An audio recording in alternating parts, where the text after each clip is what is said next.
북한의 코로나19 확산세가 빨라지는 가운데 오늘은 신규 발열 환자가 30만 명에 육박한 것으로 나타났습니다. 우리 정부는 이르면 이번 주 초 북한의 코로나19 관련 지원을 공식 제의하는 방향을 검토하고 있습니다. 한현희 기자입니다.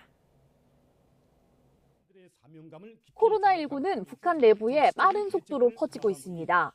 북한이 발열 환자 수를 처음으로 집계해 발표한 지난 12일 18,000여 명이던 것이 17만 4,440여 명으로 늘더니 이번엔 30만 명에 육박한 겁니다.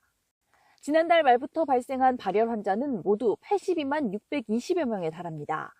하루 사망자는 6명에서 21명으로 늘었다가 15명으로 다소 줄었지만 북한의 의료 여건을 고려해보면 발열 환자 증가세에 따라 사망자 수 역시 늘어날 가능성이 큽니다. 북한은 일단 약물 사용 부주의로 숨진 경우가 많다며 주민들의 공포심을 가라앉히는 데 주력하고 있습니다. 발병 후 보통 5일 안에 완쾌되고 중증 환자들 중 2.8%만이 인공산소 호흡기를 이용하고 있습니다.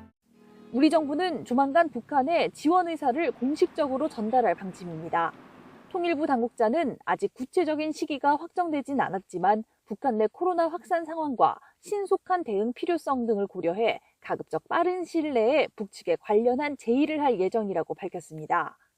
관련 부처 간 협의가 끝나면 통일부가 남북연락사무소 통신선을 통해 전통문을 북한에 보내는 방식이 유력합니다. 다만 우리가 방역 협력을 제안한다고 해도 북한이 응할지는 미지수입니다. 북한이 현재까지는 지역 간 통제가 불가능한 상황이 아니라며 외부 조력 없이 자력으로 대응하자는 분위기를 내비치고 있기 때문입니다. 이 질환 자체가 어떤 국제적인 연대라든가 국제적인 또 공조 체제를 해야지만 이 나라에서 저 나라로 가는 걸 막을 수 있고 또 자국민을 보호할 수 있거든요. 그래서 그렇게 방향성을 정하고 우리와 협력을 한다면은 질환이 극복이 가능하지 않겠나 이렇게. 코로나19 대응에 실패할 경우 북한 체제가 흔들릴 수 있다는 전망까지 나오는 상황에서 북한이 우리의 지원 제안에 호응할지 주목됩니다. YTN 한현입니다.